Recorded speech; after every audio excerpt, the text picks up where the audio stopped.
With Christmas a few weeks away and the Iowa caucus just shy of a month out, someone bigger than Santa Claus was coming to town. That's right, Oprah's here. Winfrey joined the Obamas on a three-state run that also included South Carolina and New Hampshire for what was dubbed by the media as the Oprah-Obama Tour.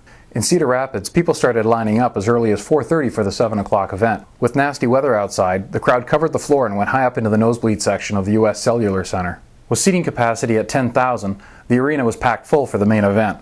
Neither freezing rain, sleet, or snow was going to keep these people from being there. And why not? The Oprah Winfrey Show is the highest watched television show in all of Iowa. We had cheerleaders, we had lessons on how to caucus, we had music, we had dancing, we had the wave. Despite the late start, the crowd was definitely fired up to get things going. Now, I'm not going to sit here and give you my take on what I think of Oprah throwing her support behind Obama means. The mainstream media generally does a good job of telling you what you should think. For those of you that want to see and hear what happened that evening, I'm going to leave it up to you to decide. Our dear friend, Oprah Winfrey.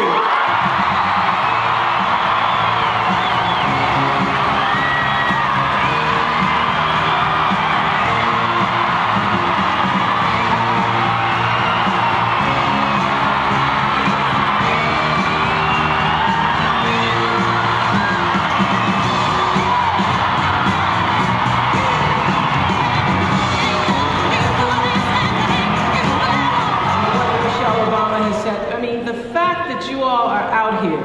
As we were slipping and sliding on the highway, I go, nobody's gonna be there. We're gonna get there and nobody's gonna be there because I know where I would be, home in my pajamas. So the fact that you are here, you are here, you are here.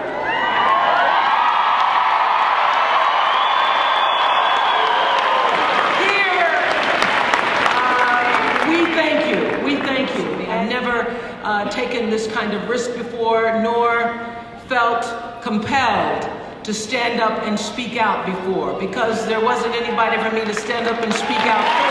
So, you know, there's been lots of pundits, lots of talk on the TV about what me being here means and everything, and people are saying, well, I don't know, do you think it should be as influential as the books that she's been able to have so many people read the books? Do you think that it'll be the same thing as the favorite things that she gives away?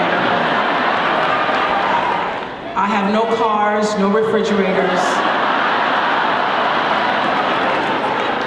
I'm not going to sing. One of the things I've learned in the past 22 years is how smart the audience is, how smart you are. So I know that you're smart enough to know that I'm not trying to tell you what to think. I'm here to ask you to think seriously about Barack Obama. I'm not here because of any partisan beliefs, because over the years, I know this is a mostly Democratic crowd, but I have voted for as many Republicans as I have Democrats. And because we only get to choose one president, I came out here tonight to tell you I believe that choice should be Barack Obama. That he's going to lead with a sense of strength and a sense of conviction and a sense of compassion and honor, with an unyielding focus on what we all can make together of our national future, because he knows he can't do it by himself.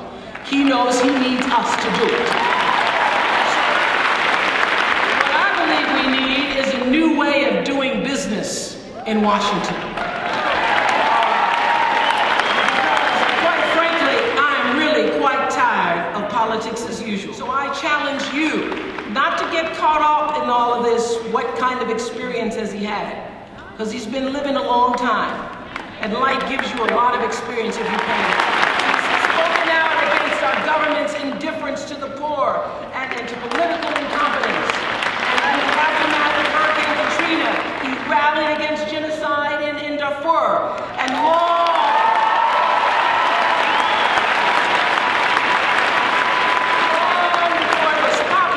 he stood with clarity and conviction against this war in Iraq. You want somebody who has a conscience and has sense enough to consult his own conscience and then proceed with moral authority to do what is right.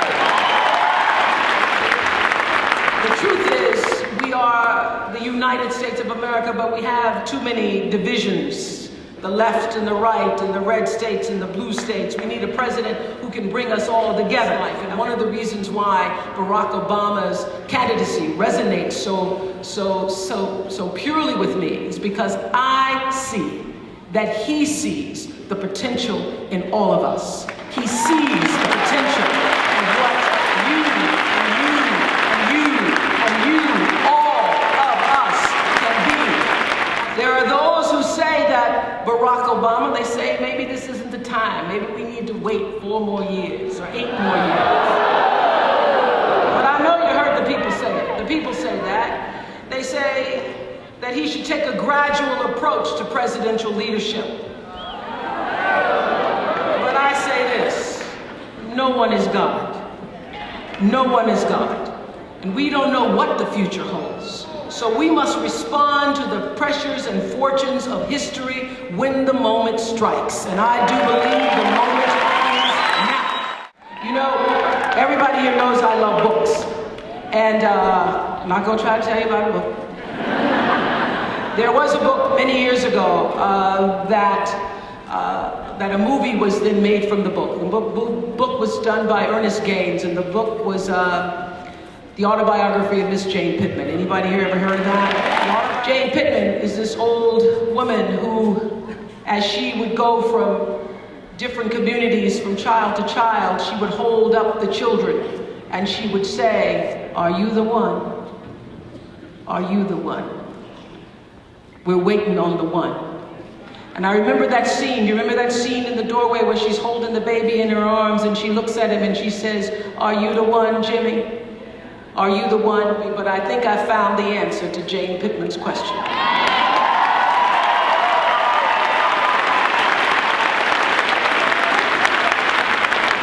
And I think it's a question that this whole nation is asking. Is he the one?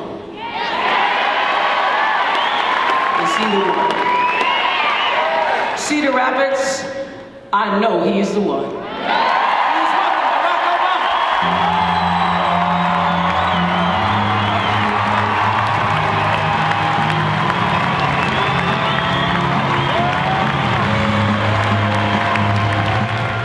So there you have it. No new cars, no books, no favorite things.